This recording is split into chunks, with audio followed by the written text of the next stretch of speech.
The greatest player football has ever seen almost never got the chance to play at all.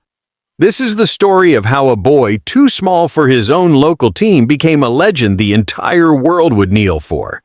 Hey everyone, welcome back to the channel. If you're new here, do me a favor. Hit that subscribe button and drop a like on this video. It genuinely helps us keep making stories like this one. All right, let's get into it.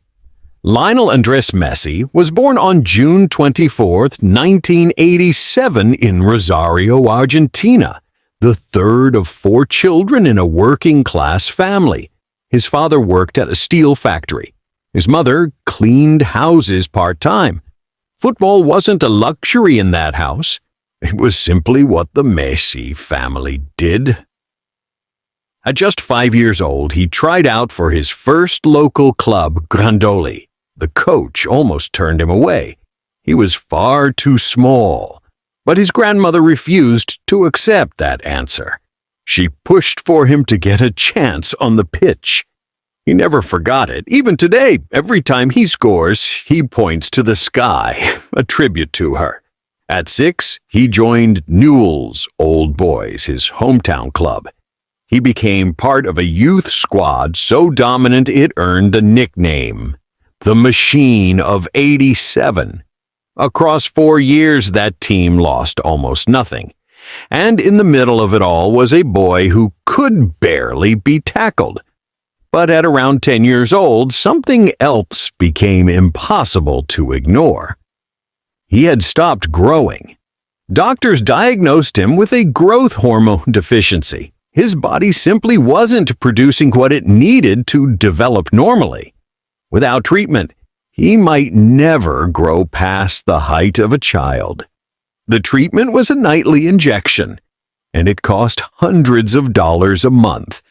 For a factory worker's family, that was simply unaffordable.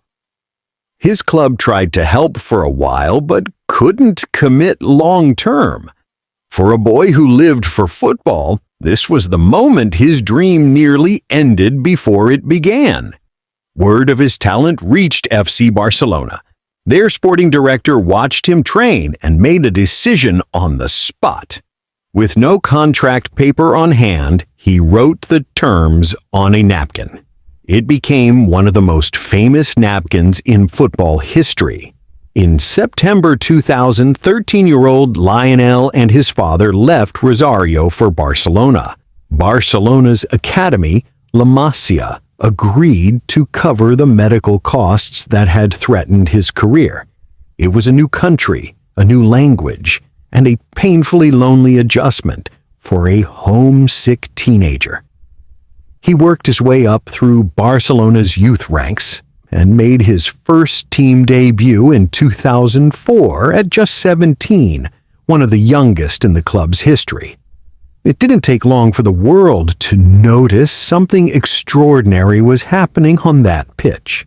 What followed was 2 decades of records falling one after another.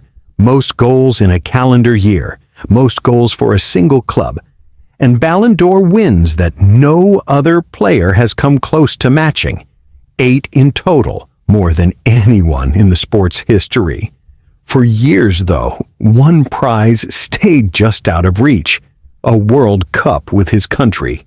Argentina came close in 2014, only to fall short. Critics wondered if it would ever happen for him. Then, in December 2022 in Qatar, everything came together. Messi led Argentina to the World Cup final and lifted the one trophy that had eluded him his entire career. He was named the tournament's best player. For millions, it felt like the final missing chapter of his story had finally been written. In 2023, he began a new chapter, joining Inter Miami in the United States, bringing his brand of football and a wave of global attention to Major League Soccer. In 2026, at 39 years old, he became the first man to ever play in 6 World Cups. It was Statistically, his most productive World Cup yet. 8 goals and 4 assists carried Argentina all the way back to the final. In the final, Spain edged Argentina 1-0 in extra time, denying back-to-back titles. Messi walked off the pitch in tears, and it was almost certainly his final World Cup appearance. Even in defeat, the ovation he received said everything about what he meant to the game. From a small boy who almost didn't grow tall enough to play, to the man who redefined what was possible with a football, his story was never really about height or records or trophies. It was about a family who refused to give up on a dream and a boy who never stopped chasing it.